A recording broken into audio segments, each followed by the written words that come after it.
2024 खत्म होने वाला है और पूरी दुनिया नए साल 2025 का बेसब्री से इंतजार कर रही है। लेकिन 2024 में कई ऐसी राजनीतिक घटनाएं हुई जो लंबे समय तक हम सबको याद रहेंगी। आइए डालते हैं इन अविस्मरणीय राजनीतिक घटनाओं पर एक नजर।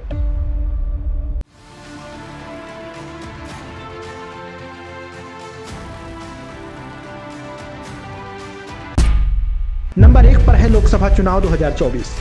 19 अप्रैल से 1 जून 2024 के बीच 7 चरणों में आम चुनाव 2024 के लिए मतदान हुआ।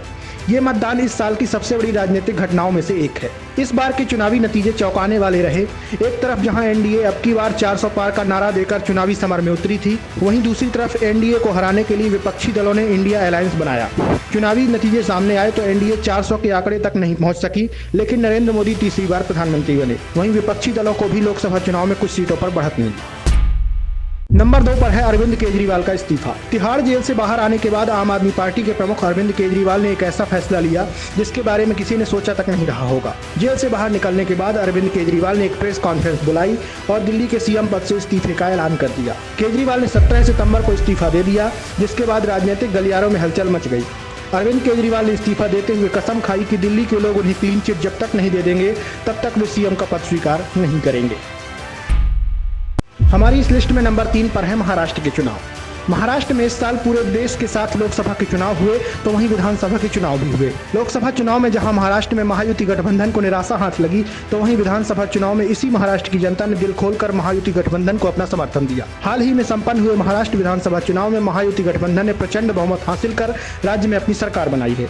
हालांकि यहां पर मुख्यमंत्री बदल गया है। पहले जहां एकनाथ शिंदे महाराष्ट्र के सीएम थे, तो वहीं इस चुनाव के बाद देवेंद्र फडणवीस को महाराष्ट्र का सीएम बनाया गया है। हमारी इस लिस्ट में नंबर 4 पर है हेमंत सोरेन को जेल। झारखंड मुक्ति मोर्चा यानी कि जेएमएम के नेता और झारखंड के मुख्यमंत्री हेमंत सोरेन के लिए साल 2024 काफी उतार चढ़ाव भरा रहा है। साल 2024 उनके लिए एक करारा झटका लेकर आया। उन्हें जनवरी में ही कथित घोटाले के केस में जेल में डाल दिया गया, जिसके बाद चंपई सोरेन को झारखंड का सीएम बना दिया गया। हालांकि बाद में उन्हें जमानत मिली और उन्होंने दोबारा झारखंड के सीएम का पद संभाला। इस पूरे घटनाक्रम के दौरान चंपई सोरेन झारखंड मुक्ति मोर्चा छोड़कर भारतीय जनता पार्टी के साथ चले गए। हालांकि इसी साल हुए विधानसभा चुनाव में झारखंड मुक्ति मोर्चा ने एक बार फिर जीत दर्ज की और हेमंत सोरेन झारखंड के सीएम बने। नंबर 5 पर है जम्मू कश्मीर के विधानसभा चुनाव। इस साल जम्मू कश्मीर में हुए विधानसभा चुनाव ऐतिहासिक रहे। इस बार राज्य में 1 दशक के बाद विधानसभा चुनाव कराया गया। ऐसे में सभी की नजरें इस चुनाव पर टिकी हुई थी। जम्मू कश्मीर से अनुच्छेद 370 का दर्जा हटाए जाने के बाद यह पहला चुनाव हुआ। वहीं चुनाव की बात करें तो यहाँ मतदाताओं ने वोटिंग के सभी रिकॉर्ड तोड़ दिए। इस चुनाव में उमर अब्दुल्ला के नेतृत्व वाली नेशनल कॉन्फ्रेंस की शानदार वापसी हुई। वहीं उमर अब्दुल्ला को राज्य का सीएम चुना गया। नंबर 6 पर है राहुल गांधी की यूपी में वापसी।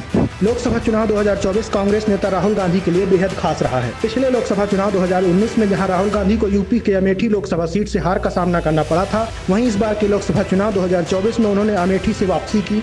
दरअसल लोकसभा चुनाव 2019 में राहुल गांधी को अमेठी सीट पर हार का सामना करना पड़ा था। हालांकि वायनाड लोकसभा सीट पर भी उन्हें जीत मिली, जिसके बाद वह वायनाड के सांसद बने रहे। वहीं लोकसभा चुनाव 2024 में उन्होंने दोनों सीटों पर जीत दर्ज की और अमेठी की सीट से सांसद रहने का चयन किया। नंबर 7 पर है नवीन पटनायक की हार।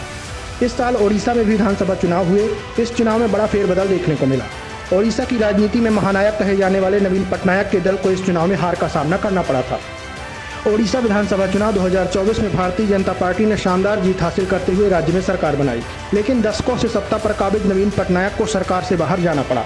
ओडिशा विधानसभा चुनाव में सत्तारूढ़ पार्टी 51 सीटों पर सिमट गई, जबकि भाजपा को 78 सीटें मिली, जिससे पटनायक का 24 साल का शासन समाप्त हो गया।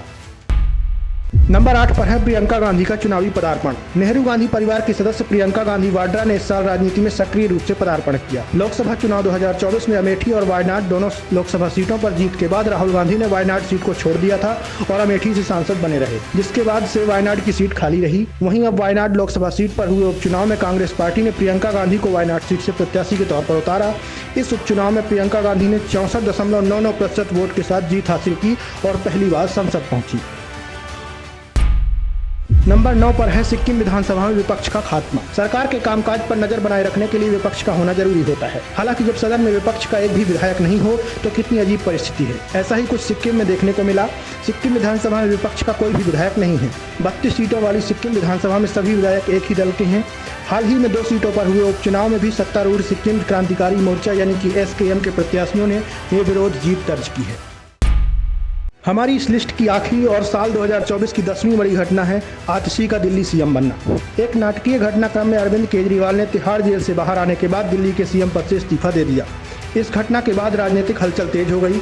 वहीं दिल्ली का सीएम कौन होगा, इस पर भी सबकी नजरें टिकी हुई थी। माना जा रहा था कि मनीष सिसोदिया को दिल्ली के सीएम पद की कमान सौंपी जा सकती है, लेकिन अरविंद केजरीवाल के साथ ही मनीष सिसोदिया ने भी सभी पदों से इस्तीफा दे दिया था। इस बीच पार्टी के विधायकों की बैठक में आतिशी का नाम दिल्ली के सीएम पद के लिए आगे लाया गया और इस पर सभी ने अपनी सहमति भी जताई।